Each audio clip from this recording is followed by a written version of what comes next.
사랑하는 성도님들, 또 한 주간 안녕하셨습니까? 오늘 온라인 영상 예배 2주차가 됩니다. 이제 한 2분 후에 정시의 예배를 시작하겠는데요. 우리 이제 묵도하시고 마음을 조금 정돈하시면서 기도로 예배를 준비해 주시면 감사하겠습니다.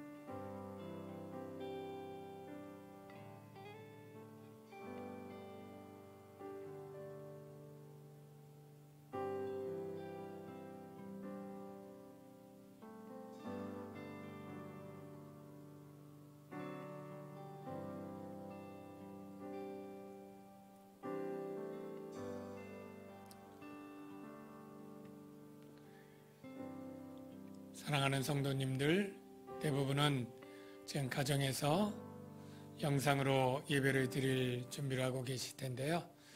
이제 곧 이제 예배를 시작하도록 하겠습니다.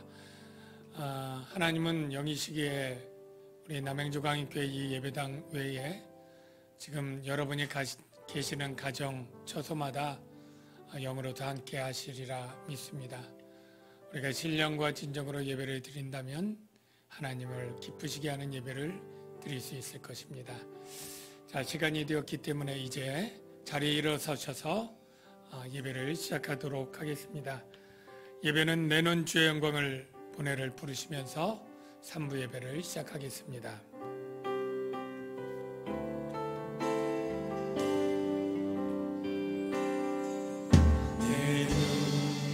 주의 영광을 보내 우리 가운데 계신 주님, 그 빛난 영광 온 하늘 덮고 그 찬송 온 땅 가득해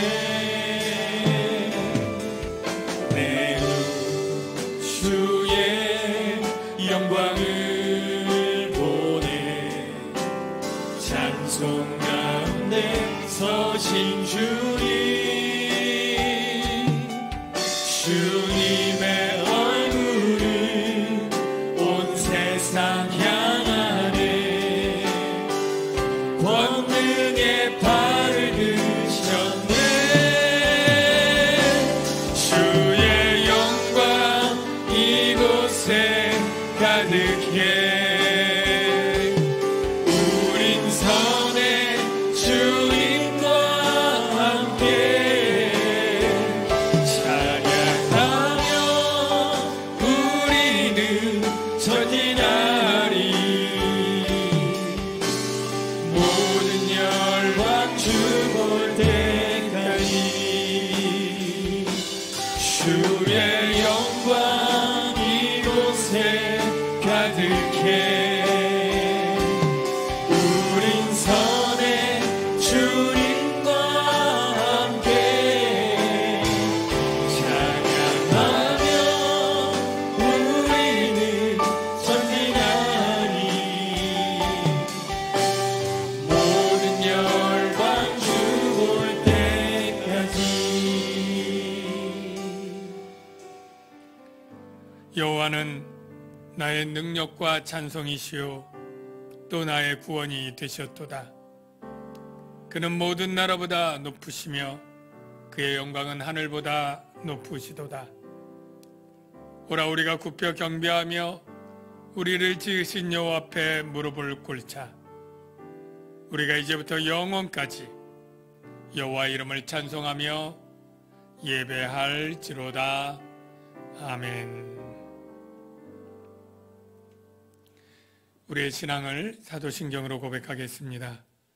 전능하사 천지를 만드신 하나님 아버지를 내가 믿사오며 그 외아들 우리 주 예수 그리스도를 믿사오니 이는 성령으로 잉태하사 동정녀 마리아에게 나시고 본디오 빌라도에게 고난을 받으사 십자가에 못 박혀 죽으시고 장사한 지 사흘 만에 죽은 자 가운데서 다시 살아나시며 하늘에 오르사 전능하신 하나님 우편에 앉아 계시다가 저리로서 산 자와 죽은 자를 심판하러 오시리라. 성령을 믿사오며 거룩한 공예와 성도가 서로 교통하는 것과 죄를 사하여 주시는 것과 몸이 다시 사는 것과 영원히 사는 것을 믿사옵나이다. 아멘. 자리에 앉으시겠습니다. 사랑하는 성도 여러분, 하나님께서 기뻐하시는 제사는 상하고 통회하는 심령입니다. 이 시간 성령께서 깨닫게 하는 죄를 고백하며 각자 참회 기도를 드리겠습니다. 하나님, 우리의 죄를 용서해 주시옵소서. 참 교회를 지키지 못하고 올바른 믿음의 삶을 살지 못하고 사랑을 실천하지 못한 죄 용서하시옵소서. 알면서도 죄를 짓고 반복적으로도 죄를 짓습니다. 하나님, 우리 마음에 있는 모든 더럽고 추한 죄악들 이 시간에 자백하고 회개할 때 우리의 죄를 용서해 주시고 씻어 주시옵소서. 우리를 긍휼히 여겨 주시고 정결케 하여 주시옵소서.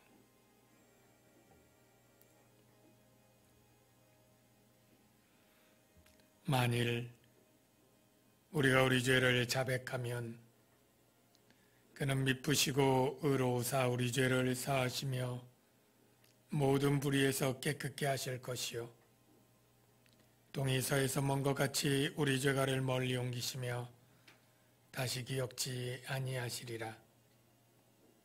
하나님, 우리에게 죄사함의 은혜를 주시니 감사합니다. 이제는 용서받고 구원받은 자로서 성령 안에서 더욱 거룩한 삶을 살게 해 주시옵소서.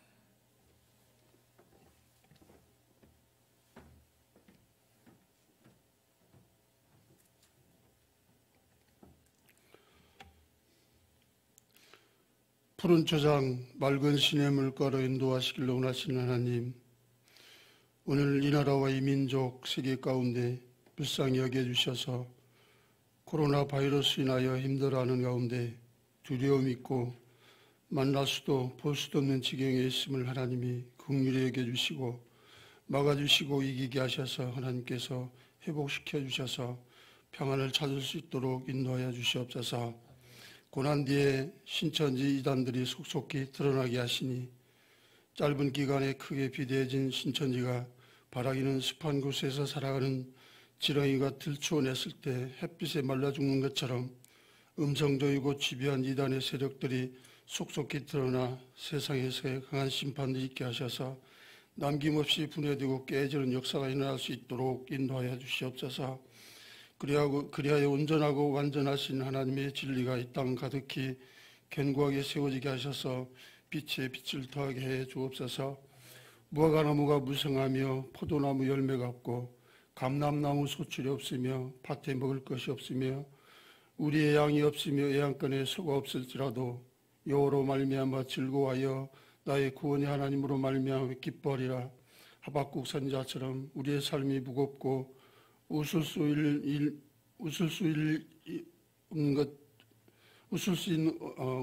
것조차 없는 상황이지만 나의 구원의 하나님으로 인하여 기뻐하며 소망과 기쁨이 여호와께 있음을 믿는 믿음이 초대교회 성도들이 죽음 앞에서 은신하며 지켰던 그 신앙, 의인은 믿음으로 말미암아 살리라는 확신이 믿는 믿음 가운데 남양주 강림교회가 성령으로 하나 되게 하시고 하나님의 공동체로 든든히 서게 하시니 함께 인내하며 기도하는 가운데 하나하나 회복되고 회복할 수 있도록 강권적으로 인도하여 주시옵소서. 끝까지 믿음으로 의를 세우고 믿음으로 선을 이루게 하시니 예배가 회복되어지고 예배가 기다려지는 가운데 날마다 감격에 더하게 하시고 거룩한 주의 백성에게 거룩한 자의 합당한 삶을 살아가기에 부족함이 없도록 인도하여 주시옵소서. 오늘도 영상으로 드려진 예배, 처소에서도 드려지는 예배가 언제나 하나님께 영광의 예배가 되게 인도하여 주시옵소서. 세우신 목사님에게도 능력을 더하셔서 악한 세대 속에서도 기도한 것들이 상달되어지고 응답받을 만한 귀한 목자 되게 하시고, 오늘도 귀한 말씀 전하실 때 귀한 은혜의 말씀 주시니 은혜의 시간 되게 인도하여 주시옵소서. 시종을 주님께 의탁하옵고 사랑이 마신 예수님의 이름으로 기도하옵나이다.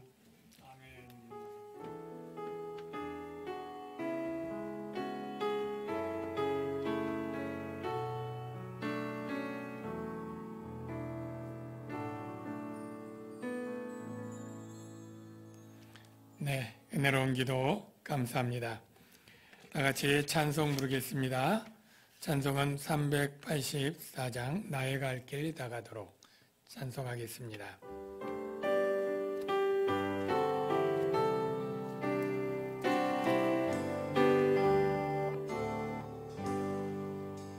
나의 갈 길 다가도록 예수 인도하시니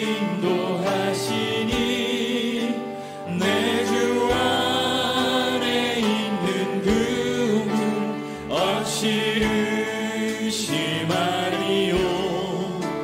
믿음으로 사는 자는 하늘 위로 받겠네. 무슨 일을 만나든지 만사형통하리라. 무슨 일을 만나든지 만사형통하리라. 나의 갈 길 다가도록 예수 인도하시니 어려운 일 당한 때도 족한 은혜 주시네. 나는 심히 고단하고 영혼 매우 가라나. 나의 앞에 반석에서 샘물 나게 하시네. 나의 앞에 반석에서 샘물 나게 하시네. 나의 갈 길 다가도록 예수 인도하시니 그의 사랑 어찌 큰지 말로 할 수 없도다. 성령 감화 받은 영혼 하늘 날아갈 때에 영영 부를 나의 찬송 예수 인도하셨네. 영영 부를 나의 찬송 예수 인도하셨네. 아멘.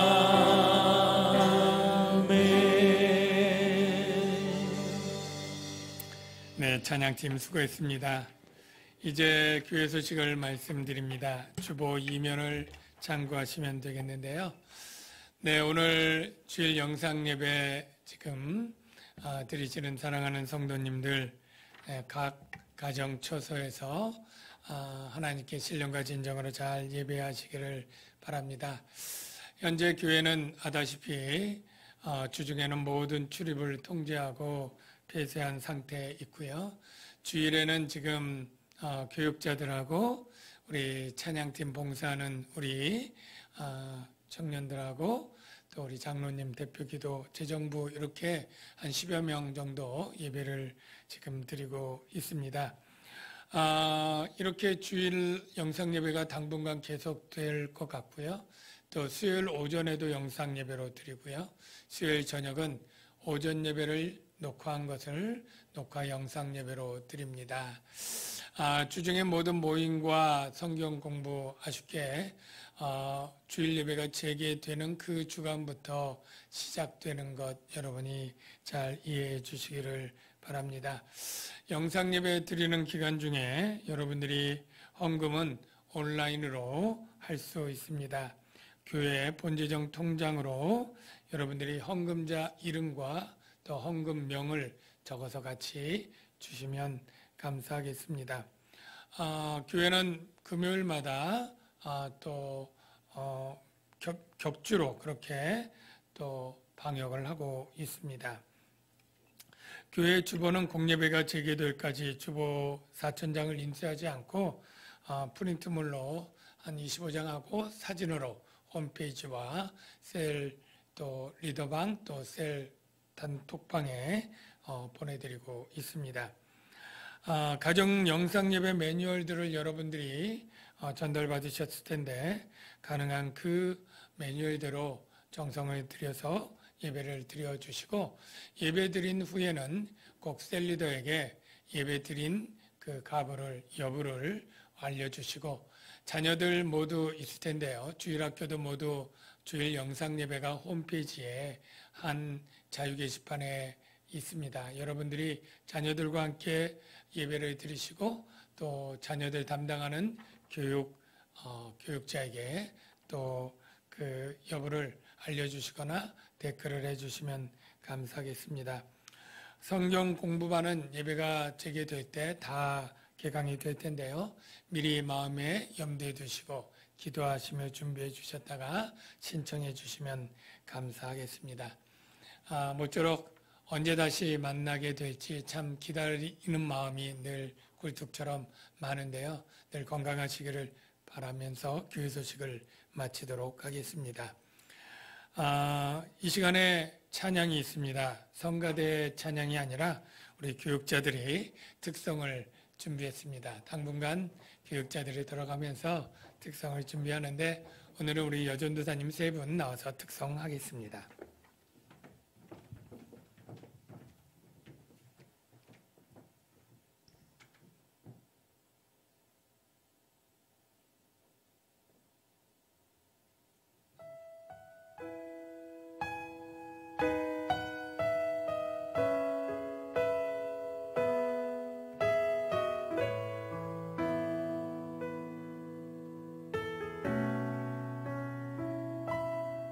하나님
은혜로운 찬양 감사합니다. 이제 성경 말씀 보겠습니다.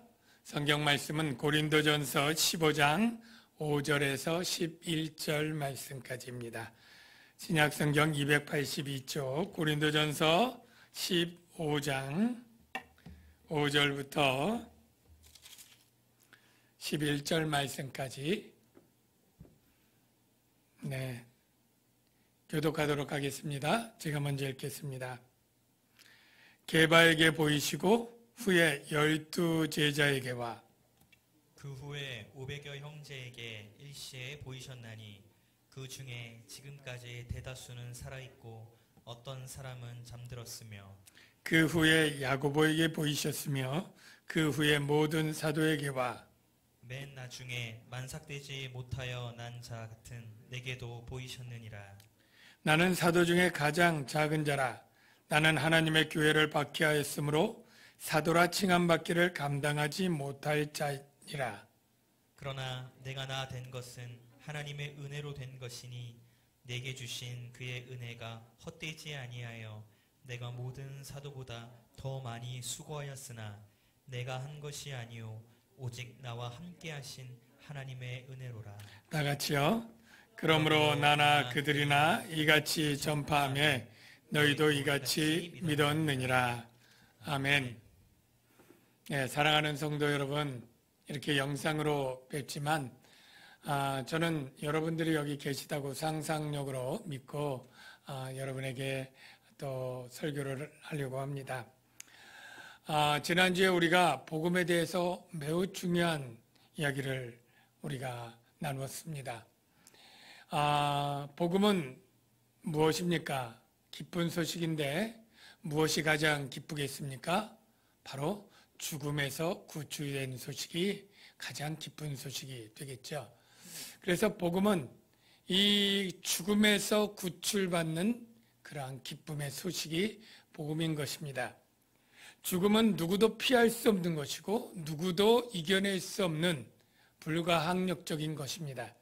그런데 이 죽음에서 구원해 내는 방법이 있었으니 바로 하나님께서 이 죽음의 원인인 죄 문제를 해결함으로 우리를 구원하시는 것입니다. 하나님은 우리의 죄를 해결하기 위해서 그 아들 예수님을 이 땅에 보내주셨고 그 예수님이 바로 십자가에서 우리의 죄를 대속하는 속죄의 죽음을 죽으신 것입니다. 그것이 바로 히브리서 기자가 아주 분명하게 우리에게 증언하고 있는데요. 히브리서 9장 12절, 28절을 같이 한번 보겠습니다. 그리스도께서 염소와 송아지의 피로 하지 아니하시고 오직 자기의 피로 영원한 속죄를 이루사 이와 같이 그리스도도 많은 사람의 죄를 담당하시려고 단번에 들이신 바 되셨고, 여기 중요한 내용이 무엇입니까? 자기 피로 영원한 속죄를, 많은 사람의 죄를 담당하시려고, 이것이 아주 중요한 핵심 문구인데요. 예수 그리스도의 죽음을 부정할 사람은 없습니다. 그런데 그 죽음이 많은 사람의 죄를 속량하는 대속의 죽음이었다는 것은 많은 사람이 쉽게 믿을 수 없는 내용이었죠. 그래서 바로 부활 사건이 꼭 필요한 것입니다. 바로 이 부활 사건이 예수님의 죽음이 속죄의 사건이었다는 것을 확증해 주는 그러한 사건이기 때문인 것이죠. 비유를 조금 쉽게 들어볼게요. 옛날 조선시대에 탄관 오리들을 또 찾아내서 또 징벌을 가하고 그렇게 사회 정의를 제하기 위해서 암행어사 파견하는 제도가 있었다는 것 여러분 아시죠? 이 암행어사는 어사처럼 가지 않고 평범한 그러한 평민처럼 허름한 옷을 입고 그렇게 잠행을 하다가 나중에 이 타락한 이 고을 수령을 그 비리를 적발해내고 그를 징벌하는 그러한 일을 하는데, 나중에 내가 암행어사다, 내가 너를 징벌하노라 라고 수령 앞에 떠들었을 때 아무 증거가 없다면 무슨 힘이 있겠습니까? 오히려 그렇게 말한 것 때문에 수령에게 붙잡혀 포졸에게 붙잡혀 곤욕을 치르고 감옥에 갇히고 매를 맞을 것이 틀림없겠죠. 그때 바로 내가 너를 징벌할 수 있는 왕이 보낸 그러한 권세인 것을 증명할 도구가 필요하고 증거가 필요합니다. 그게 무엇이겠습니까? 바로 마패죠.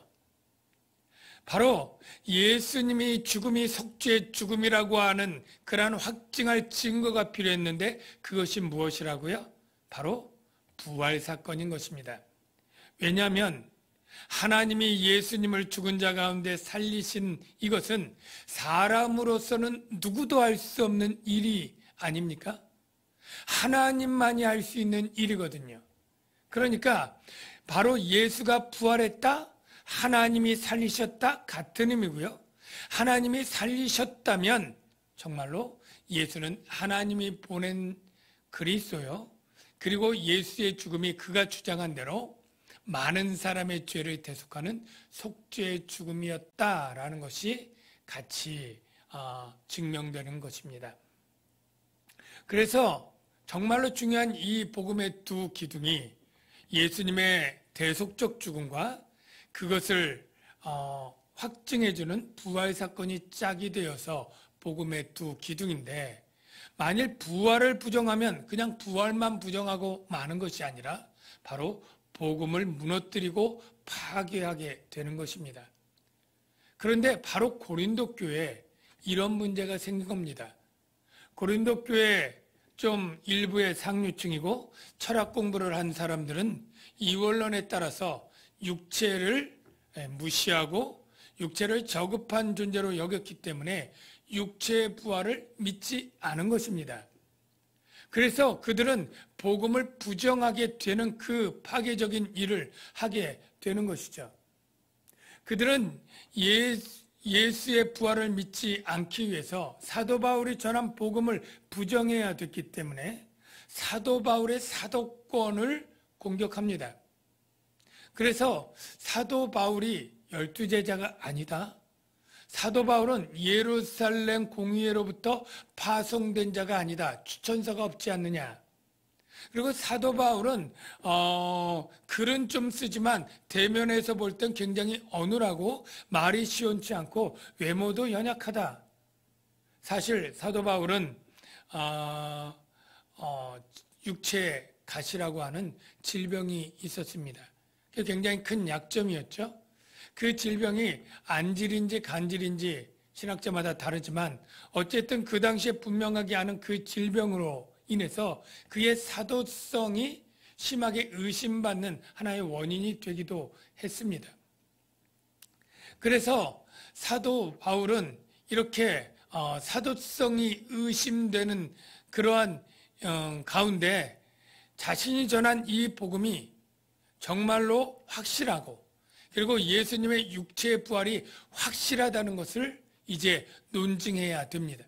바로서 오늘 본문이 바로 예수의 부활이 확실하다, 의심의 여지 없이 확실하다, 그것을 논증하는 내용이 되겠습니다. 어떻게 논증할까요? 네, 바로 예수의 부활을 목격한 증인들이 어마어마한 숫자로 많이 있고 살아있다, 이렇게 논증을 하는 것입니다. 그 내용이 바로 5절부터 8절까지 있습니다. 한번 5절을 볼까요? 5절에 보면 게바에게 보이시고 후에 12제자에게와, 그리고 6절을 보면 그 후에 500여 형제에게 일시에 보이셨나니 그 중에 지금까지 대다수는 살아있고 어떤 사람은 잠들었으며 그 후에 야고보에게 보이셨으며 그 후에 모든 사도에게와 맨 나중에 만삭되지 못하여 난 자 같은 내게도 보이셨느니라. 즉 예수가 부활해서 이렇게 많은 사람에게 보이셨다라고 하는데요. 첫째 게바는 여러분이 알다시피 베드로를 말합니다. 그리고 12제자는 바로 예수님이 바로 뽑으신 제자들 12인데요. 정확히 말하면 가룟 유다가 없으니까 11명의 제자였겠죠. 그런데 이 12은 그 당시나 또는 유대 구약 시대에나 열둘이라고 하는 것은 하나님 백성들의 대표 숫자로 상징화되고 정형화된 숫자입니다. 그래서 실제 12명을 꼭 의미하는 것이 아니라 신약 시대 하나님의 백성의 대표들 12로 그렇게 표현한다는 것 여러분이 이해해 주시기 바랍니다. 그리고 그 후에 500여 형제에게 보이셨다. 그러니까 예수님의 부활을 본 사람이 일시에 500여 명의 그리스도인들이 있다는 거예요. 중요한 것은 그 중에 물론 더러는 잠들었다. 예수님의 부활 사건이 주 한 29년, 30년으로 우리가 볼 수 있고, 지금 고린도 전서를 쓰는 때는 주 한 55년경이라고 보면 한 25년 지났기 때문에 그 25년 동안 죽은 사람이 더러 있었겠죠. 그런데 사도 바울이 강조하고 싶은 것은 더러 죽었어도 500 몇십 명 중에 더러 죽었어도 아마 400명 이상은 지금 살아있고, 그들은 예수님의 부활을 목격했고 지금이라도 너희들이 의심해서 그들을 불러달라고 하면 얼마든지 살아있기 때문에 너희들의 의심을 풀어줄 수 있도록 증언할 수 있는 사람이 있다라고 말하는 것입니다. 이렇게 수많은 증인이 있다는 것은 정말로 부인할라야 부인할 수 없는 확정적인 사건이라고 하는 의미가 있는 것이죠. 왜 그럴까 하면요, 오늘날에는 어떤 사건을 확정하기 위해서 많은 증거물들을 제시할 수 있습니다. 과학적으로 어떤 살인이나 강도의 현장을 담은 CCTV가 곳곳에 있고 자동차마다 또 그렇게 블랙박스처럼 또 볼 수 있는 그런 것들이 많이 있지 않습니까? 그런데 그 당시에는 그런 것이 없고 유전자 검사도 없고 여러 가지 사진들도 없고, 그러니까 우리가 요즘 생각하는 물증 같은 것은 잘 기대할 수 없었어요. 제일 중요한 사건을 확정하는 것을 그것을 목격한 증인의 증언입니다. 그래서 어떠한 사실이 사실이냐 아니냐는 그것을 목격한 증인들의 증언을 토대로 해서 이것이 2명, 3명의 증언이 정확히 세부적인 것도 정확히 일치하느냐, 그러면 그 사건을 사실로 그렇게 받아들인 것입니다. 그럴 때 우리들은 아니 그 사람들이 짜고 거짓 증언하면 어떡하냐라고 궁금해할 수 있지 않습니까? 그런데 그때 사람들이라고 그렇게 어리석진 않았을 것이죠. 그 두 증언이 믿을 만하기 위해서 그 증언들이 서로 따로 떼어놓고 정확하고 세부적인 것에까지 일치하느냐, 이렇게 아마 보지 않았을까 생각이 됩니다. 왜 그렇게 생각하느냐면 바로 예수님이 가룟 유다의 그러한 참소로 말미암아 재판을 받을 때도 예수님을 거짓 증인하려고 하는 사람들이 꽤 있었습니다. 그래서 저가 성전을 얼고 사흘에 짓는다고 하는 신성 모독죄를 증언했지만 그게 서로 세부적인 것에 맞지 않아서 그 증언을 쓸 수 없었다, 그런 기록이 성경에 있거든요. 또한 이 거짓 증언이 오늘날처럼 쉽지 않은 또 하나의 이유가 있습니다. 오늘날도 위증죄라고 하는 것이 있어서 잘못 증언을 한 것이 드러나면 여러 가지 그에 해당하는 형벌이 있을 것이지만, 오늘날의 그 형벌은 제가 정확히 모르지만 그렇게 심한 그러한 형벌은 아니라 생각이 되는데요. 그 당시의 형벌은 참으로 놀라운 것이어서 절대 위증하기가 어려운 그런 것입니다. 무슨 말이냐면 내가 위증으로 저 사람을 사형에 처할 수 있다면 나중에 조사한 결과 위증이 판명되면 나는 그 대신 사형을 당해야 됩니다. 내 위증으로 저가 10년형 무기징역을 당할 그러한 일을 내가 위증했다면 그것이 위증이 드러나는 순간 내가 그와 똑같이 가하려고 했던 10년형 무기징역형을 내가 받아야 되는 매우 엄한 형벌이 있기 때문에 도무지 이 거짓 증언은 될 수 없는 것이었죠. 그래서 그 말씀을 한번 확인해 보고 이야기를 계속하는 것이 좋겠습니다. 신명기 19장 15절 16절을 보십시오. 사람의 모든 악에 관하여 또는 모든 죄에 관하여는 한 증인으로만 정할 것이 아니요 두 증인의 입으로나 또는 세 증인의 입으로 그 사건을 확정할 것이며 만일 위증하는 자가 있어 어떤 사람이 악을 행하였다 말하면 재판장은 자세히 조사하여 그 증인이 거짓 증거하여 그 형제를 거짓으로 모함한 것이 판명되면 그가 그의 형제에게 행하려고 꾀한 그대로 그에게 행하여 너희 중에 악을 제하라. 이렇게 거짓 증언으로 어떤 형제를 해를 끼치려고 했던 것이 드러나게 되면 그와 똑같은 형벌을 받기 때문에 거짓 증인을 거의 할 수가 없는 그러한 상황 가운데 2명, 3명의 확실한 증언이 있으면 그래서 그 사건을 확정하게 되는데 예수님의 부활을 보십시오. 예수님의 부활을 증언할 그러한 목격자가 몇 명이라고요? 이 명수를 최소한으로 잡아도 515명이 넘는 숫자입니다. 많이 죽었다고 할지라도 400명, 300명이 살아있는 거예요. 확정할 2~3명보다 무려 100배 이상의 많은 사람이 살아있어서 증언한다면 그 사건은 누구도 부정하고 부인할 수 없는 명명백백한 진실이 되는 것입니다. 그래서 예수님의 부활은 정말로 확실한 사건이고 따라서 이 부활이 나타내 주시는 예수님의 죽음의 의미, 많은 사람의 죄를 속죄하는 것이라고 하는 것도 명명백백한 진리가 되는 것입니다. 중요한 것은 이렇게 예수님의 부활 이후에 하나님은 드러내놓고 회개하라고 하고 회개하지 않을 경우에는 심판을 경고하셨다는 거예요. 왜 그런지 아십니까? 하나님은 부활을 통해서 믿을 만한 확실한 증거를 이미 충분히 주었다고 믿으시는 것입니다. 사도행전 17장 30절에 그 증거가 있는데요. 이것은 사도 바울이 고린도에 가기 전에 아테네에서 전도할 때 했던 설교 중에 이야기입니다. 그때 어떻게 설교했느냐면 알지 못하던 시대에는 하나님이 간과하셨거니와 이제는 어디든지 사람에게 다 명하사 회개하라 하셨으니 이는 정하신 사람으로 하여금 그리스도죠. 천하를 심판하실 날을 작정하시고 이에 그를 죽은 자 가운데서 다시 살리신 것, 즉 예수의 부활 사건으로 말미암아 모든 사람에게 믿을 만한 증거를 주셨습니다. 하나님은 심판을 정해놓고 회개하라.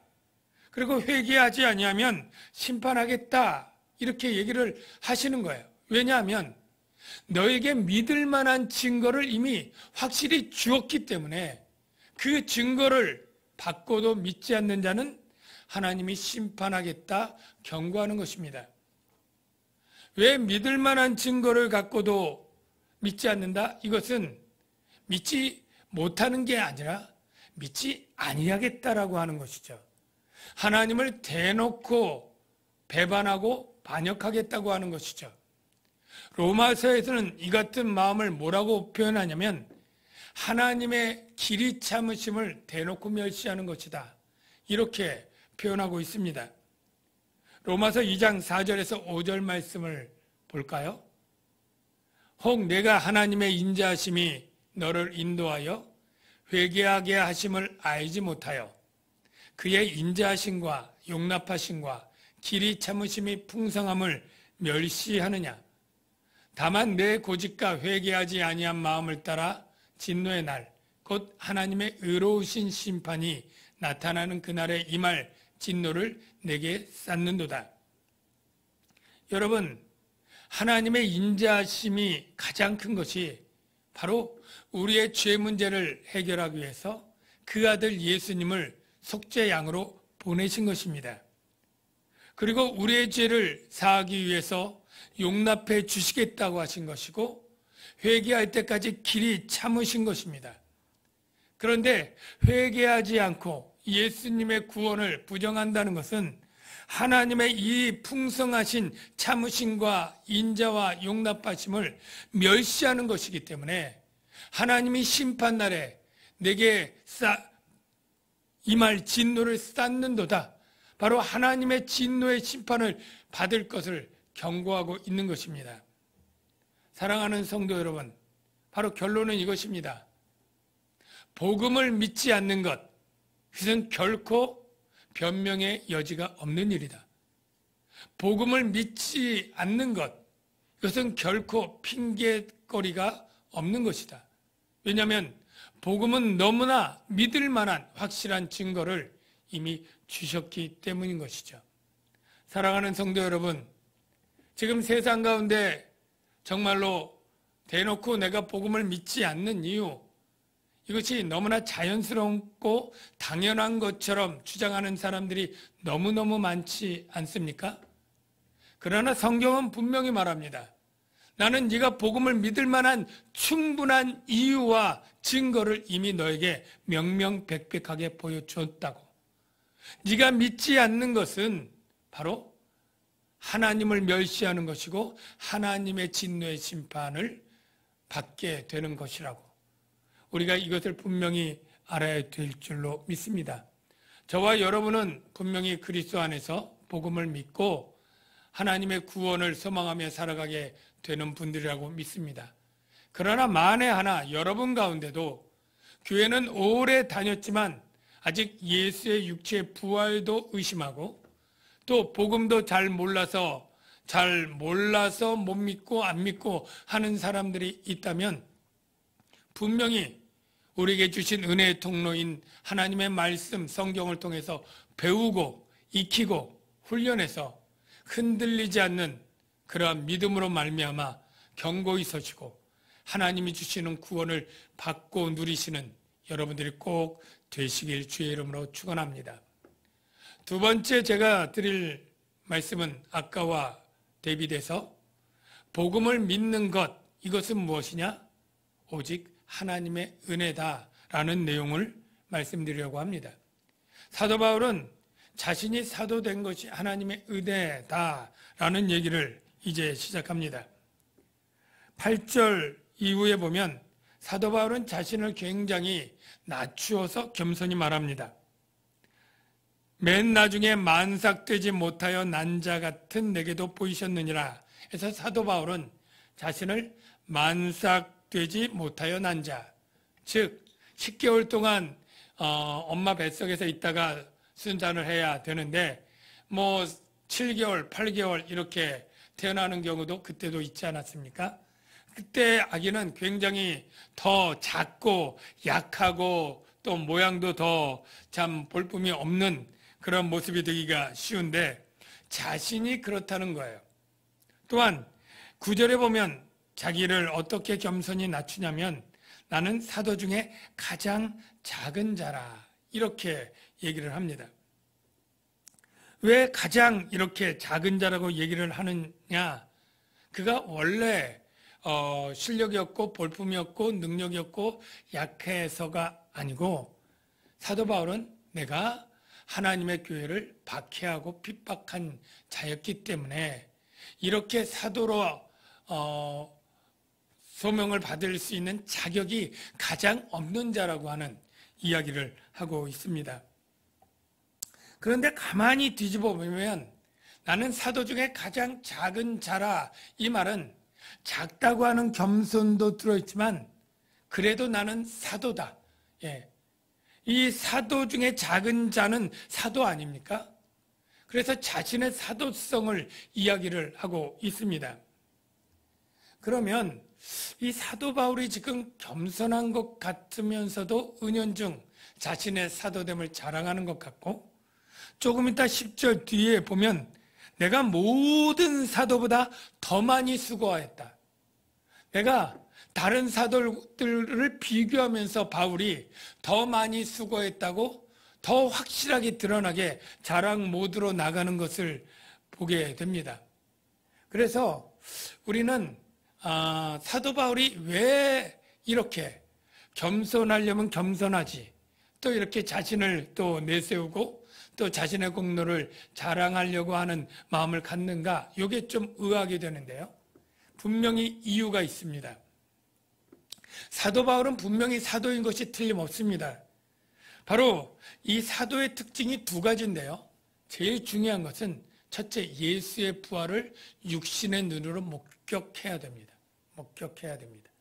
그래서 이 위에 있는 이 목도한 사람들이 다 사도의 자격이 되는데요. 목격만 했다고 다 사도가 되는 건 아니에요. 그렇다면 여기 있는 515명이 다 사도가 되어야 되지 않겠습니까?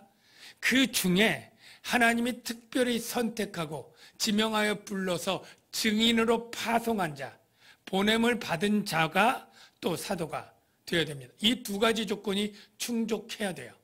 사도 바울이 두 가지 조건에 다 충족했을까요? 네, 충족했습니다. 자막 6번 한번 보여주실까요? 사도행전 26장 16절에 사도 바울의 고백 가운데 있는데요. 사도 바울이 다메섹 도상에 갈 때는 다메섹에 있는 이 그리스도인들을 체포해서 구금하려고 가다가 바로 부활하신 영광의 주님을 보게 되죠. 그래서 눈이 멀 정도로 그렇게 영광의 주님을 보게 되는데, 그때 음성이 들렸죠. 일어나 너의 발로 서라. 내가 내게 나타난 것은, 즉 부활하신 영광의 주가 사도 바울에게 나타나 보여주신 거예요. 그래서 사도 바울이 주님을 봤기 때문에 사도의 첫 번째 조건이 되는 거예요. 네가 나를 본 일과, 또 나오죠. 네가 나를 보았다. 부활의 영광의 주를 본 거죠. 그리고 이제 보냄을 받는 거예요. 장차 내게 나타날 일에 너로 종과 뭘 삼아요? 증인을 삼으려 함이라. 이게 바로 사도로 파송하는 의미가 여기 있는 거죠. 그래서 이스라엘과 이방인들에게서 내가 너를 구원하여 그 눈을 뜨게 하여 어둠에서 빛으로 사탄의 권세에서 하나님께로 돌아오게 하고, 죄사함과 복음의 능력에 죄사함이 있죠. 그리고 나를 믿어 거룩하게 된 무리 가운데서 기업을 얻게, 쉽게 말해서 하나님 나라를 위협으로 얻게 하도록. 복음은 여러 가지 의미가 있지만 그 결과가 바로 사단에서 하나님께로, 어둠에서 빛으로, 사망에서 생명으로, 죄사함을 통해서 의로, 그리고 하나님 나라의 기업을 얻는, 이 모든 것들을 같이 포함하는 그러한 열매를 갖고 있지 않습니까? 이렇기 때문에 사도 바울은 누구보다도 자신이 사도로서 자격이 있다는 것을 알아요. 근데 왜 이 자격을 이 본문 가운데 이렇게 강조하느냐라고 하면, 그 이유는 복음을 위해서입니다. 자기 자신을 자랑하기 위해서가 아닙니다. 내가 이렇게 사도인데 왜 존중 안 해? 이게 아니고, 내가 이렇게 사도 중에 제일 많이 수고했는데 내 업적이 얼만데 왜 나를 인정 안 해? 자기를 위한 목적이 아니었습니다. 사도 바울은 오직 복음을 위해서. 왜냐하면 자신을 사도라고 부정하면서 자신이 전한 복음의 핵심인 예수의 육체의 부활을 부정하는 이들이 고린도 교회에 있지 않았습니까? 그러니까 그들에게 내가 다른 사도보다 조금 더 부족함이 없고, 내가 전하는 복음이 다른 사도들이 전하는 복음과 조금 더 틀림이 없고 정확하다, 이걸 말하려고 하는 거예요. 11절에 그 핵심이 있잖아요. 그러므로 나나 그들이나, 나는 바울이고 그들은 그들이 그렇게 존경한다고 하는 예수님의 12제자나 야고보나 베드로나, 나나 그들이나 너희들이 인정하는 그 사도나 이같이 전파함에 동일하게 이 복음을 전파하였고 너희들이 믿었다. 즉 사도 바울이 자신의 사도를 증명하려고 하는 것은 존중받고 명예를 얻기 위해서가 아니라 내가 전하는 복음이 조금 더 부족함이 없는 확실히 믿을 만한 복음인 것을 위해서 이렇게 드러내는 것이죠. 사람들이 살아가는 목적 가운데 가장 궁극적인 목적 가운데 자기 자신을 두는 경우가 대부분이고, 이기적 욕망 때문에 어떤 추진력을 갖고 일하는 경우가 대부분입니다. 그러나 믿음의 사람들은 나보다 먼저 있어야 될 것이 바로 그리스도고 그리스도의 명령인 줄로 믿습니다.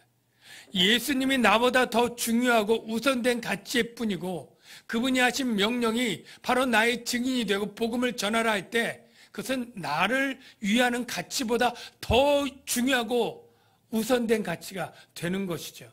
사도 바울은 그렇게 자신보다 복음을 위해 살았던 분인 것을 우리가 알 수 있습니다.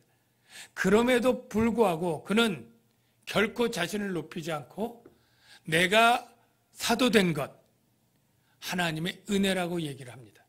두 번째, 내가 더 많이 수고한 것도 바로 나와 함께 하신 하나님의 은혜라고 말합니다. 여러분, 사도 바울이 사도가 된 것은 아까 본 것처럼 예수님이 그에게 나타나서 보여주시고 파송하지 않았다면 결코 사도가 될 수 없지 않습니까? 바로 예수님이 그렇게 자신을 박해하러 오는 사울을 기적적으로 나타나서 보여주시고 눈을 멀게 하시고 다시 눈뜨게 하시고 아나니아를 통해서 그를 깨우쳐 주시고 이게 다 예수님이 하시고 성령이 하신 일이죠. 그래서 이 사도가 된 것이 오늘 10절에 있는 것처럼 내가 나 된 것, 즉 내가 사도가 된 것은 하나님의 은혜다. 여러분, 우리가 사도가 아니지만 동일하게 우리에 적용한다면 여러분이 예수 믿고 직분을 받은 것 다 하나님의 은혜인 줄로 믿습니다. 여러분들이 목사가 되고 또 집사가 되고 전도사가 되고 우리 장로님이 되고 권사님이 되고 다 하나님이 주신 은혜입니다. 그런데 하나님이 주신 은혜인데 이 직분을 헛되게 할 수도 있고 헛되지 않게 할 수 있는 건 또 우리의 몫이에요. 사도 바울은 이 직분, 하나님이 주신 은혜를 헛되지 아니하여 헛되게 하지 않도록 어떻게 했습니까? 더 많이 수고하였다. 더 많이 수고했다. 충성되이 수고를 조그만 게 아니라 끝까지 나의 달려갈 길을 마치고 할 때까지 그는 죽을 때까지 충성됨을 계속 유지했던 것이죠. 사랑하는 성도 여러분, 우리가 직분을 맡고 이것이 하나님의 은혜입니다 라고 고백하는 것 그래도 할 수 있어요. 그런데 이 직분이 하나님의 은혜가 헛되지 않도록 충성되이 수고하고 봉사하는 것은 어려운 일인 줄로 믿습니다. 우리가 직분을 맡는 것이 하나님의 은혜라고 해서 직분을 맡아서 직임을 감당하는 것도 그냥 저절로 되는 것이라고 생각하면 그건 착각입니다. 내가 힘써서 열심히 노력해야 돼요.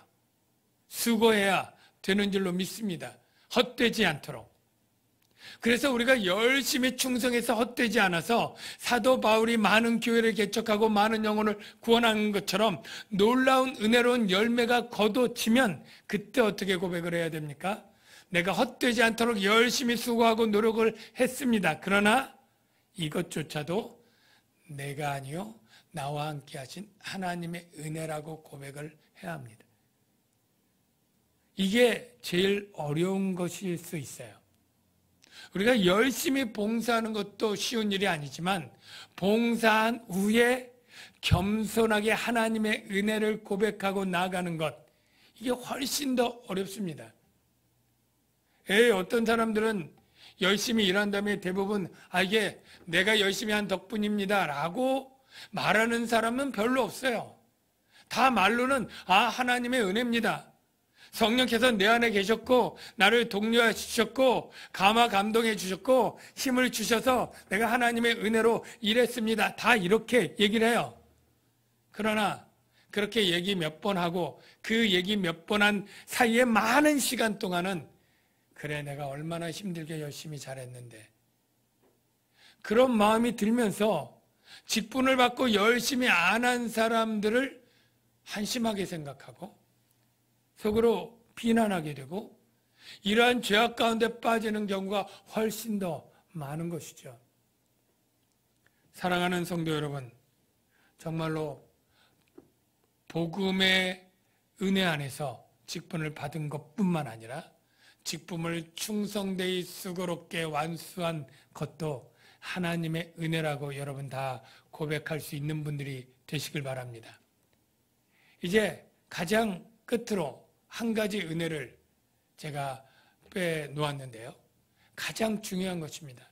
바로 이 모든 은혜가 가능할 기본적인 그 은혜, 바로 사도 바울을 죄와 사망에서 구원해 주신 구원의 은혜입니다. 이 은혜는 다메섹 도상에서 이루어진 것이 아니고 사도 바울의 에베소 고백처럼 창세전에 하나님이 선택해 주신 것이고 그리스도 예수 안에서 아들이 되도록 예정한 것이고 그래서 예수 그리스도의 십자가의 죽음이 이루어진 것이고 성령으로 말미암아 사도 바울의 마음을 감동해서 중생시켜 주시고 믿게 하심으로 된 사도 바울 자신의 구원의 은혜, 이 은혜가 바로 하나님이 하신 은혜인 것이죠. 사랑하는 성도 여러분, 그래서 복음을 믿는 자는 모든 것이 다 하나님의 은혜인 것을 고백할 수밖에 없는 것이죠. 창세전에 나를 선택했다는데 예수 그리스도로 말미암아 내 죄를 해결했고 성령으로 말미암아 중생시켰다는데 그 자리에 내가 낄 것이 무엇이 있겠습니까? 오직 하나님의 은혜인 것이죠. 그러면 우리는 이제 어떤 삶을 살아야 되느냐? 바로 에베소서 1장에 있는 말씀으로 우리가 정리할 수 있는데요. 에베소서 1장에 있는 말씀 마지막 보여주세요.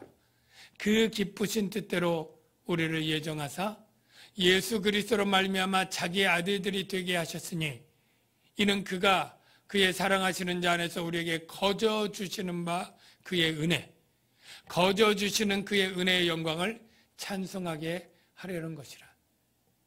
거저 주신 그의 은혜를 찬송하고 그것을 살아가는 것, 오직 하나님의 은혜임을 고백하며 살아가는 것, 이것이 바로 구원받은 하나님의 백성들의 삶의 태도요 고백이 되어야 되는 줄로 믿습니다.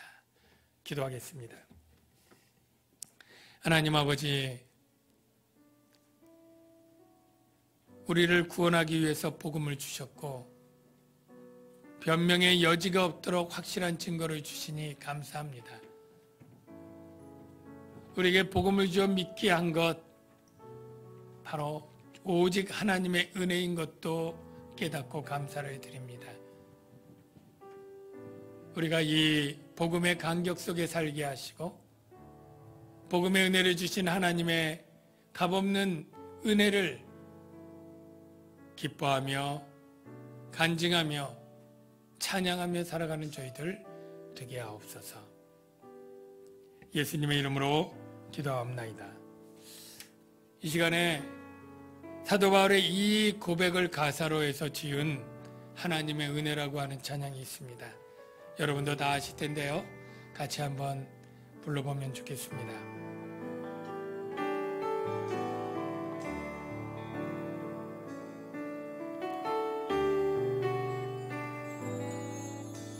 지으시니가 하나님, 나를 부르시니가 하나님,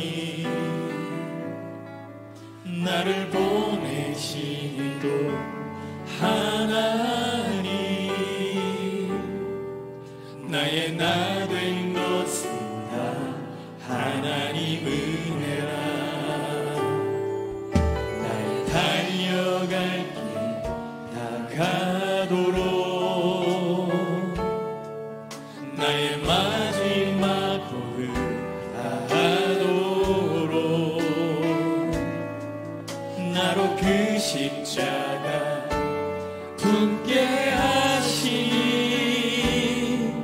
나의 나 된 것은 다 하나님 은혜라.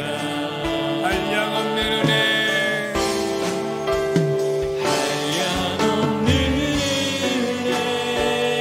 갚을 길 없는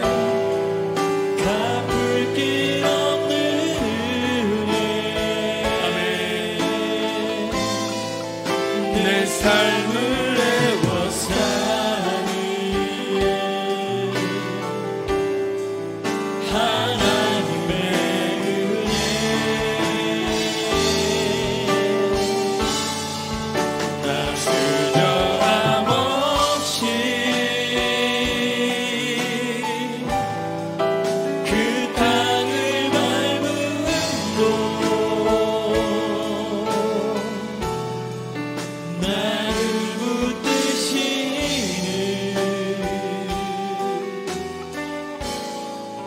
하나님의 은혜. 이 시간에 우리 두 가지 제목을 놓고 같이 기도하면 좋겠습니다. 첫 번째는 우리를 죄와 사망에서 구원해 주신 하나님의 은혜가 얼마나 크고 소중하고 감사한 일인지요. 우리 하나님께 감사의 기도를 드리면 좋겠습니다. 나를 그렇게 죽음에서 죄에서 구원해 주신 하나님 은혜 너무너무 감사합니다. 우리 그렇게 감사기도 하고요. 두 번째는 이 코로나 질병으로 고통당하는 수많은 환자들, 그리고 우리 교회에 여러 가지 지금 투병 가운데 있는 성도들이 적지 않습니다. 그분들 하나님 치료해 주시고 완치할 수 있도록 은혜 주십시오. 우리 두 가지 제목 놓고 우리 한 1분 정도 조용히 한번 기도하도록 하겠습니다. 하나님, 이 시간에 아버지 하나님 먼저 말씀을 생각할 때 복음의 은혜가 얼마나 크고 놀라운지를 아버지 하나님 감사하며 아버지 하나님께 감사기도 드립니다. 하나님, 정말 우리를 선택하여 주시니 감사합니다. 우리를 예정하여 주신 것 감사합니다. 예수님을 보내서 나의 죄를, 우리의 죄를 대속해서 십자가에 죽게 하시고 그 속죄의 지금을 확증하기 위해서 예수님을 다시 살려주심으로 믿을 만한 증거를 주시니 감사합니다. 성령으로 말미암아 우리를 중생하고 믿음 가운데 살아갈 수 있도록 인도하시고 하나님 복음을 위해서 살아가는 그러한 사명자로 살게 해주신 것 감사합니다. 이 은혜 잊지 않겠습니다. 늘 하나님을 영화롭게 찬양하며 살아가는 저희들 되게 하여 주옵소서. 하나님 또한 코로나19의 확산으로 말미암아 고통당하는 수많은 이들을 긍휼히 여겨 주시옵소서.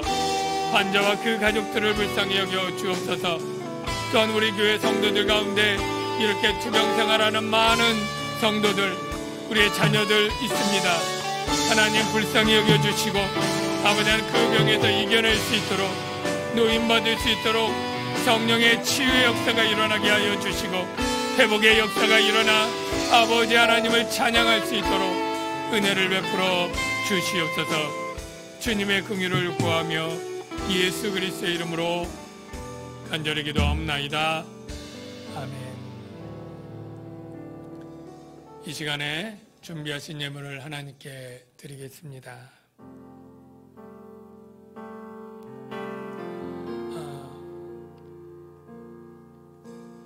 날 위해 십자가에서 깨뜨리신 사랑, 오늘도 그 사랑 안에 나 거합니다. 주님의 생명 내 안에 있고 주님의 사랑 날 강건하니 나 오늘도 주께 내 삶을 깨뜨립니다. 보주여 내 삶을 깨뜨립니다. 주 머리 위에 웃습니다. 내 모든 삶과 생명을 주님 얻으소서. 보주여 내 삶을 깨뜨립니다. 주 머리 위에 웃습니다. 주님께 가면 아깝지 않습니다. 네, 이 시간에 이 예배당에서 헌금을 드린 분보다 정말 각 가정에서 온라인으로 헌금을 드린 분들이 훨씬 더 많은 줄로 압니다. 지난주에 참으로 많은 성도님들이 정말 또 주일학교 아이들이 정성껏 이 온라인 헌금을 해주셨고, 그리고 예배 전후에도 많은 분들이 해주셔서 참으로 또 감사와 또 감동을 가지게 되었습니다. 이제 그렇게 온라인으로 헌금한 모든 분들을 위해서 또한 기도하도록 하겠습니다. 하나님 아버지, 이렇게 정성껏 참 비상시대에 온라인 영상 예배를 드리면서 또 헌금을 드렸습니다. 하나님, 이 헌금을 주님이 기쁘게 받으실 줄로 믿습니다. 그리고 이 헌금을 통해서 미자립 교회를 돕고 해외 선교사들을 돕고 복음을 위한 선한 물질로 사용되게 하여 주시고 가난한 이를 구제하며 도울 수 있는 구제의 물질이 되게 하시고 우리의 자녀들을 교육하고 훈련하는 귀한 물질로 선용되게 하시고 하나님의 몸된 교회가 든든히 세워져 나가도록 필요한 모든 비용을 지출하는 물질로 선용되게 하사 하나님 영광받아 주시옵소서. 드려진 모든 감사헌금과 11조헌금과 지정헌금들을 하나님께서 하늘 창고에 쌓으시고 어려운 가운데 드린 그 헌금 하나님께서 복으로 갚으사 때를 따라 돕는 은혜를 베풀어 주시고 그리하여 물된 동산처럼 마르지 않는 샘처럼 하나님이 복내려 주시옵소서. 예수님의 이름으로 축복하며 기도하옵나이다. 아멘. 감사합니다. 다 같이 자리에 일어나셔서 이제 패송 하도록 하겠습니다.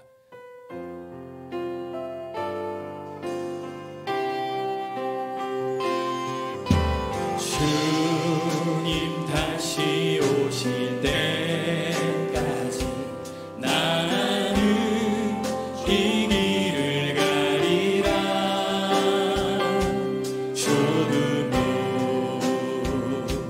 조금 길 나의 십자가 지고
이제는 영광의 왕으로 다시 오실 예수 그리스도의 은혜와 하나님 아버지의 무한하신 사랑하심과 성령님의 위로교통 충만하신 은혜가 오늘도 하나님의 말씀을 믿고 감격하며 나가는 주의 자녀들 위에 이제로부터 영원토록 함께 하실지어다. 아멘.